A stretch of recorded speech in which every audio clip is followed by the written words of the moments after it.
आप ये मत सोचिए कि कांग्रेस पार्टी बीजेपी से टक्कर नहीं ले सकती। नमस्कार, आदाब, सत श्री अकाल, जय भीम, जोहार। मेरा नाम है नवीन कुमार। राहुल गांधी करुण रस से धीरे धीरे रौद्र रस की तरफ बढ़ने लगे हैं और अब उनके हौसले यहां तक बुलंद हो चुके हैं कि नरेंद्र मोदी को खुली चुनौती देने लगे और चुनौती ही नहीं, गारंटी देने लगे हैं कि 2024 में नरेंद्र मोदी की सरकार सत्ता में नहीं लौट रही है। इस बात को लिख लीजिए। मैं आपको गारंटी देके कह रहा हूं 2024 में हम बीजेपी को हरा देंगे। क्या राहुल गांधी के इस तेवर की कल्पना आज से केवल 1 साल पहले कोई कर सकता था?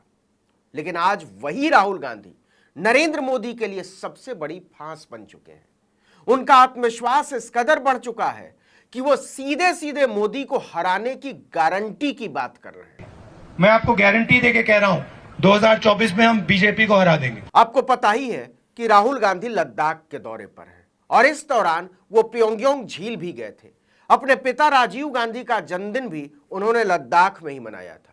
उसी लद्दाख में राहुल गांधी ने चीन के साथ सीमा विवाद को लेकर प्रधानमंत्री नरेंद्र मोदी को झूठा और कायर तक बता दिया।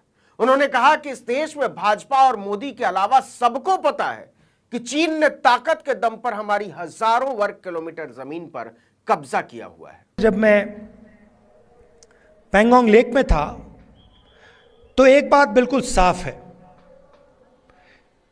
कि चाइना ने हिंदुस्तान की जमीन ली है।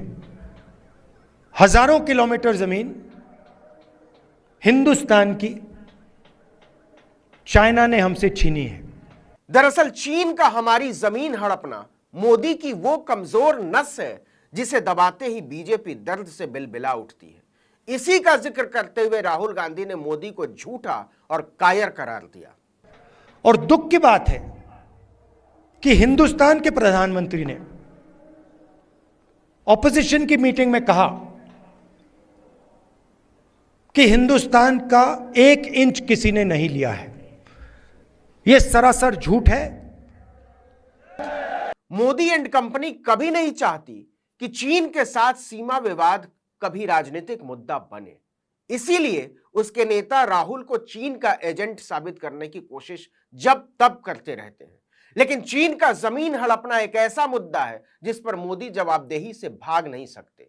और 2024 से पहले राहुल की पूरी कोशिश एक ऐसा डरपोक प्रधानमंत्री साबित करने की है जिसने देश की सीमाओं के साथ खिलवाड़ किया है, उसके साथ समझौता किया है। लद्दाख का हर व्यक्ति इस बात को जानता है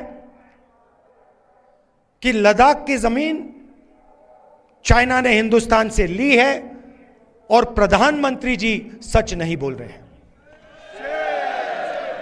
यह राहुल गांधी का दबाव ही है कि दक्षिण अफ्रीका में ब्रिक्स सम्मेलन के दौरान मोदी और शी जिनपिंग की मुलाकात तय की गई।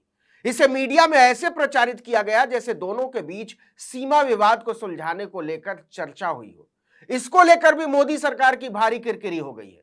देखिए कि ब्रिक्स समिट के आखिरी दिन 24 अगस्त को प्रधानमंत्री मोदी और चीन के राष्ट्रपति शी जिनपिंग की एक संक्षिप्त मुलाकात हुई थी, वो भी अनौपचारिक। इसके अगले दिन यानी 25 अगस्त को चीनी विदेश मंत्रालय ने यह कहकर भारतीय विदेश मंत्रालय का चेहरा लाल कर दिया कि यह बैठक भारत की गुजारिश पर हुई है, जैसे चीनी राष्ट्रपति की इस मुलाकात में कोई दिलचस्पी नहीं थी। इसके बाद भारतीय विदेश मंत्रालय को इसका खंडन करना पड़ा। कहा गया कि चीन की तरफ से कई महीनों से बायलैटरल मीटिंग की रिक्वेस्ट पेंडिंग थी। इसके बाद ही दोनों नेताओं की बातचीत तय की गई।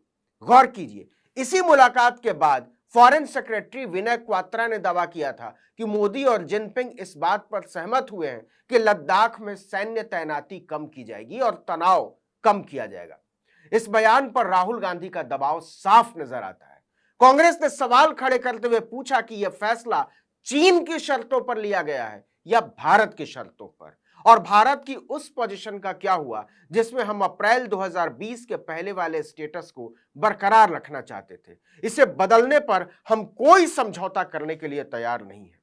अगले महीने होने वाले G20 सम्मेलन का जिक्र किए बगैर मनीष तिवारी ने लिखा कि हम ऐसे इंसान की मेजबानी करेंगे जिसने हमारे इलाके को हथिया लिया है।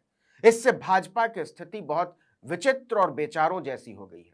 उससे इन सवालों को न उगलते बन रहा है न निगलते। राहुल गांधी के बार बार जमीन कब्जाने का मुद्दा उठाने से मोदी की मजबूत नेता की छवि को भारी नुकसान पहुंचा है।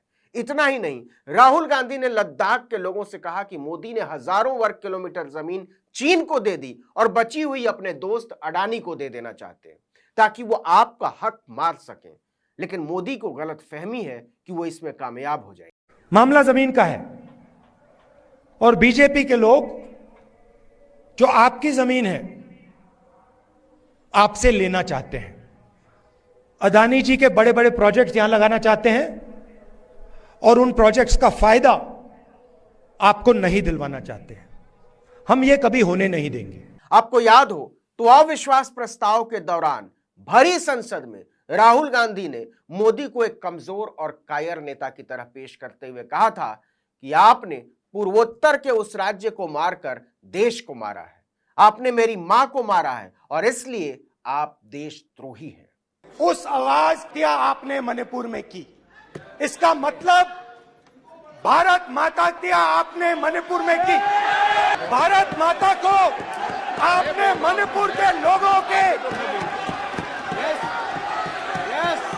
मारा, आपने मणिपुर के लोगों को मारकर भारत क्या की है। आप देशद्रोही हो, आप देशभक्त नहीं हो, आप देश प्रेमी नहीं हो, आप देशद्रोही हो। इसीलिए आपके प्रधानमंत्री मणिपुर में नहीं जा सकते हैं क्योंकि उन्होंने देश क्या किया मणिपुर में। मैं मणिपुर में अपनी मां की बात कर रहा हूं, मैं आदर से बोल रहा हूं। आपने मेरी मां की मणिपुर में, एक मेरी मां यहां बैठी है, दूसरी मां को आपने मणिपुर में मारा है। राहुल गांधी जानते हैं कि मोदी भारी दबाव में है और आने वाले दिनों में यह दबाव और बढ़ेगा, खासकर 2024 से पहले कांग्रेस पार्टी मोदी पर बहुत बच बचाकर बोलती थी, लेकिन राहुल गांधी के रुख बदलने के बाद से वो खुलकर मोदी को नाकाम, कायर और कमजोर साबित करने के अभियान पर लग गई है।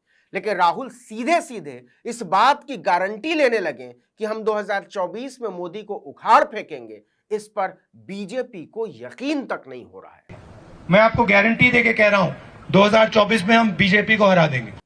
इस वीडियो में इतना ही, लेकिन अगर आपने आर्टिकल 19 इंडिया को अब तक सब्सक्राइब नहीं किया तो फौरन कीजिए, बेल आइकॉन दबाइए, घंटी जैसी आकृति लाइक कीजिए और कमेंट करके बताइए हमारा वीडियो आपको कैसा लगा। यूट्यूब पर देख रहे हैं तो हमारे चैनल को सब्सक्राइब जरूर कीजिए, फेसबुक पर हमारे पेज को लाइक कीजिए, इंस्टाग्राम पर भी मौजूद है, फॉलो कर लीजिए और हमारा ट्विटर हैंडल जरूर फॉलो कर लीजिए आर्टिकल 19_इंडिया और मेरा ट्विटर हैंडल है नवीन जर्नलिस्ट। आप मुझे भी फॉलो कर सकते हैं। नमस्कार।